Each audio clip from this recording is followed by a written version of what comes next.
Now Buddhaya, I need to ask a question from you. Do you really exist?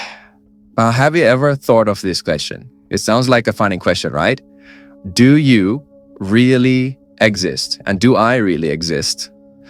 Now, this was a question that was asked from the Buddha on point, but the Buddha refused to give any answer to this question.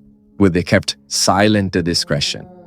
The reason why the Buddha kept silent was not because he did not know about anything about this, but the Buddha said that by answering these kind of questions will lead to a lot of wrong views. It will lead to a lot of problems, okay?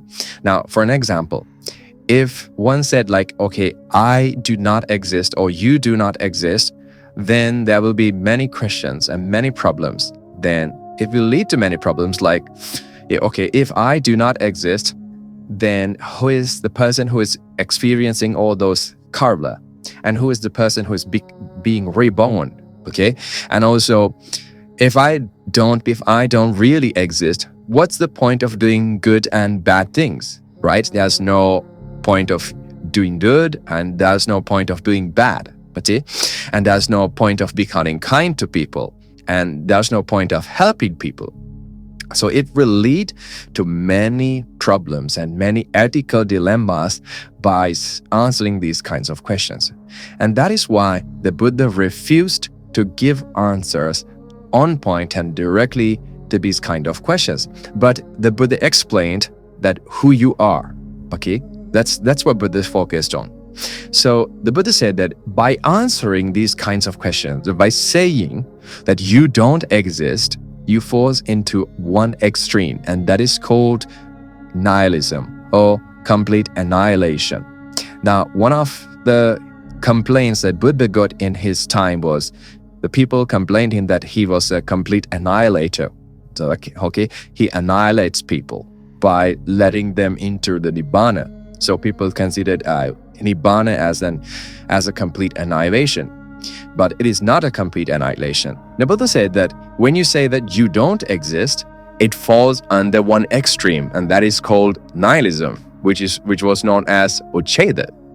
And if you say that you exist, then it falls into the other extreme, and that is called the Shashvata or the eternalism.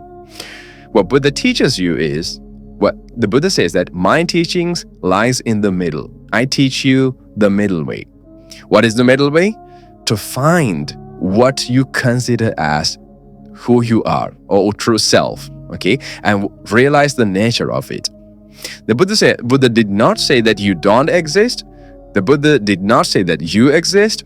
The Buddha said what one consider as self or I is subjected to change, right? Now, what we consider as I?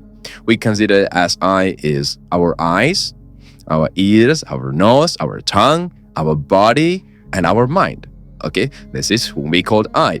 And also, what are the things that we consider as ours? The things that we see, the things that we hear, the things that we smell, and the things that we taste, and the things that we physically feel, and the things that we think. So all those things together we called as I, or my things, okay, myself.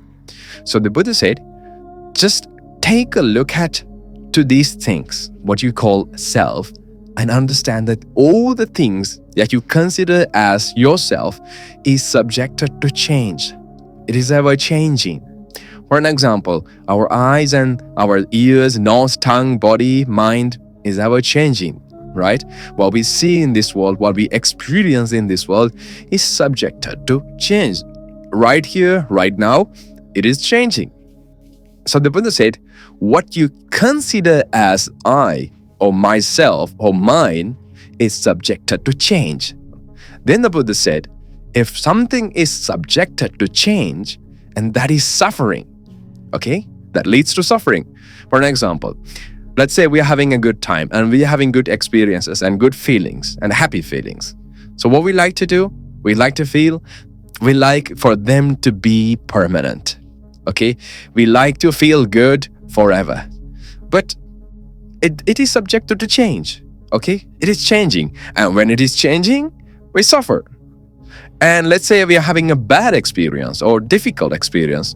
Then what we think is, okay, this pain, this suffering is going to last forever. But it is also subjected to change. So that is why the Buddha said, what you consider as you is subjected to change. And if something is subjected to change, it is suffering. And then Buddha said, if something is suffering, should it be considered as mine or I or myself? Turns out it is not. Why? Because if something is suffering, we should not consider it as ourselves. We don't like to consider it as ourselves because as human beings, okay, as beings, we all like to be happy, not to suffer. Okay? And that is why the Buddha said, Buddha did not say that you do not exist. The Buddha did not say that you exist. The Buddha said, what you consider as yourself, what you consider as I, is subjected to change and it is suffering. And then, as it is suffering, it should not be considered as self. Now, this whole concept is called Anatta in Buddhism. Anatta, the word Anatta is oftenly translated as no self. But rather, when you take this word no self, right, it gives the meaning that you don't exist. That is why many people say, okay, the Buddha said that you don't exist. No, Buddha did not say that you do not exist. The Buddha said what you considered as I or you is not yourself. Okay, it should not be considered as yourself, and that is what the concept of Anatta. Rather than saying no self, it's much better to say that it is not self.